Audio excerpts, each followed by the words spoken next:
Ձեր ձեռքում հայտնված թղթադրամը կարող է կեղծ լինել։ Վերջերս մի տղամարդ մթերային խանութում կեղծ 20,000 դրամով գնումներ է կատարել, ինչը բացահայտվել է, իսկ նա ձերբակալվել։ Վերջինս հայտնել է, որ նշված 20,000 դրամ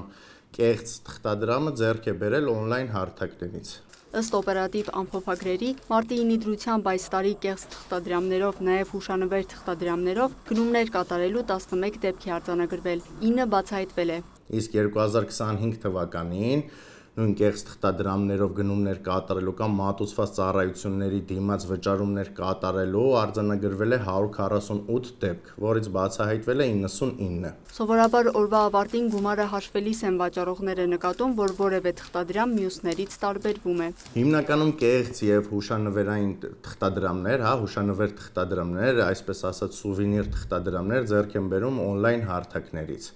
օնլայն խանութ սրահներից, կան դեպքեր, երբ որ տելեգրամյան հատուկ ալիքների, կայքեջերի միջոցով վաճառում են կեղծ թղթադրամներ։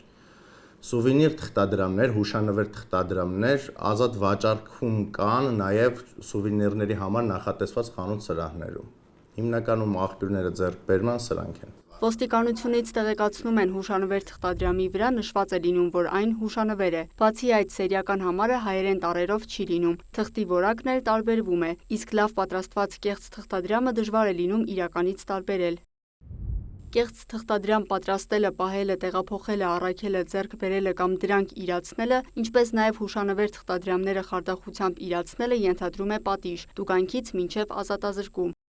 Կենտրոնական բանկի պաշտոնական կայքում հրապարակված են իրական թղթադրամի պաշտպանական հատկանիշները։ Օրինակ 20,000 դրամի դեպքում ներկայացնում են թղթադրամի վրայի թափանցիկ տարը, նավի պատկերով, պաշտպանական մանրաթելերը, խոր տպագրությունը, անհատական համարանիշը և այլ մանրամասներ։